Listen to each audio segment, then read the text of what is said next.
CM Revanth Reddy నేతృత్వంలోని తెలంగాణ మంత్రివర్గం సచివాలయంతో సమావేశం కానుంది. ఇక తెలంగాణలో కాంగ్రెస్ ప్రభుత్వం ఏర్పాటైన నెల రోజుల తర్వాత జరిగే ఈ సమావేశంలో కీలక నిర్ణయాలు తీసుకోనున్నారు.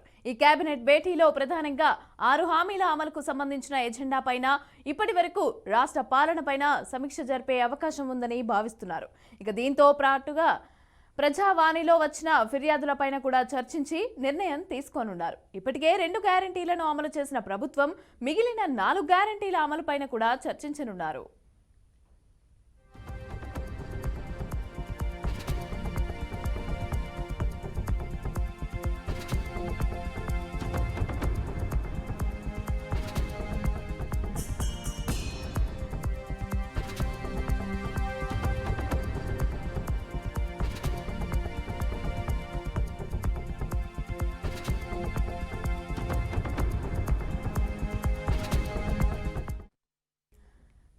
కేబినెట్లో పలు ఇతర అంశాలను కూడా ప్రస్తావించే అవకాశం ఉంది. లోక్సభ ఎన్నికలు సమీపిస్తున్న నేపథ్యంలో త్వరలో ఎన్నికల కోడ్ అమల్లోకి రానున్న నేపథ్యంలో ఎమ్మెల్సీ పదవులు, వివిధ కార్పొరేషన్ల చైర్మన్లు, తెలంగాణ రాష్ట్ర పబ్లిక్ సర్వీస్ కమిషన్ చైర్మన్ల నియామక ప్రక్రియను కూడా మంత్రివర్గం వేగవంతం చేయాలని భావిస్తున్నారు. అయితే కాంగ్రెస్ ప్రభుత్వం ఏర్పడిన తర్వాత ఇది 2వ మంత్రివర్గ సమావేశం.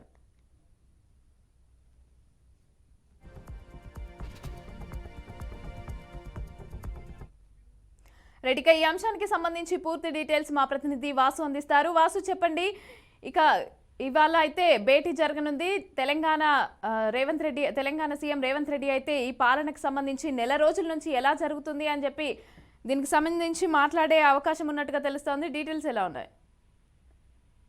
మమతా, ఈ ఉదయం 11 గంటలకు తెలంగాణ సచివాలయంలో తెలంగాణ ముఖ్యమంత్రి రేవంత్ రెడ్డి అందుబాటులో ఉన్న మంత్రులతోని కీలకమైన సమావేశాన్ని నిర్వహించున్నారు. ప్రధానంగా ఈ ప్రజాపాలనలో వచ్చిన దరఖాస్తులు ఏవైతున్నాయో 1,24,85,000 పైగా దరఖాస్తులు 6 గ్యారెంటీలకు సంబంధించి ఆ దరఖాస్తులు లబ్ధిదారులు అప్లై చేసుకున్నారు. ఆ దరఖాస్తుల వడపోత కార్యక్రమం ప్రస్తుతం నడుస్తా ఉంది. ఈ నెల 17వ తేదీ వరకు డాటా ఎంట్రీ ద్వారా ఈ దరఖాస్తులన్నిటిని కూడా ప్రభుత్వం కంప్యూటరైజ్డ్ చేయనున్నది. దాన్ని ఒక నివేదిక లాగా రూపొందించుకొని ప్రభుత్వం ముందు దానికి సంబంధించిన సమాచారాన్ని పెట్టనుంది. దాంతో ఏ స్కీమ్ కి ఎంతమంది అప్లై చేశారు, దేనికి ఎంత నిధులు అవసరం పడతాయి అనేది ప్రభుత్వానికి ఒక క్లారిటీ వస్తుంది.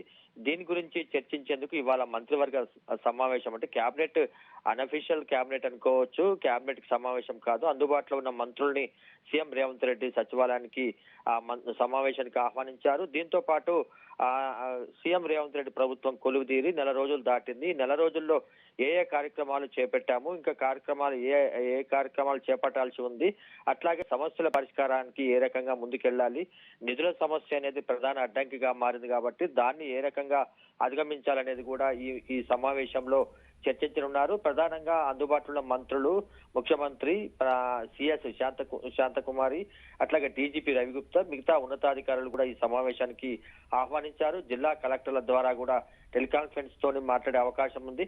మొత్తానికి రాష్ట్రంలో నెలకొన్న పాలనా విధానం, అట్లాగే ఈ 8 రోజులుగా లబ్ధిదారులు ఏదైతే అభయహస్తం పేరుతోని లబ్ధిదారుల్ని దరఖాస్తులు స్వీకరించారో వాటి మీద సమావేశంలో చర్చించనున్నారు. Mamata. Right. Thank you, Vasu. Thanks for the details.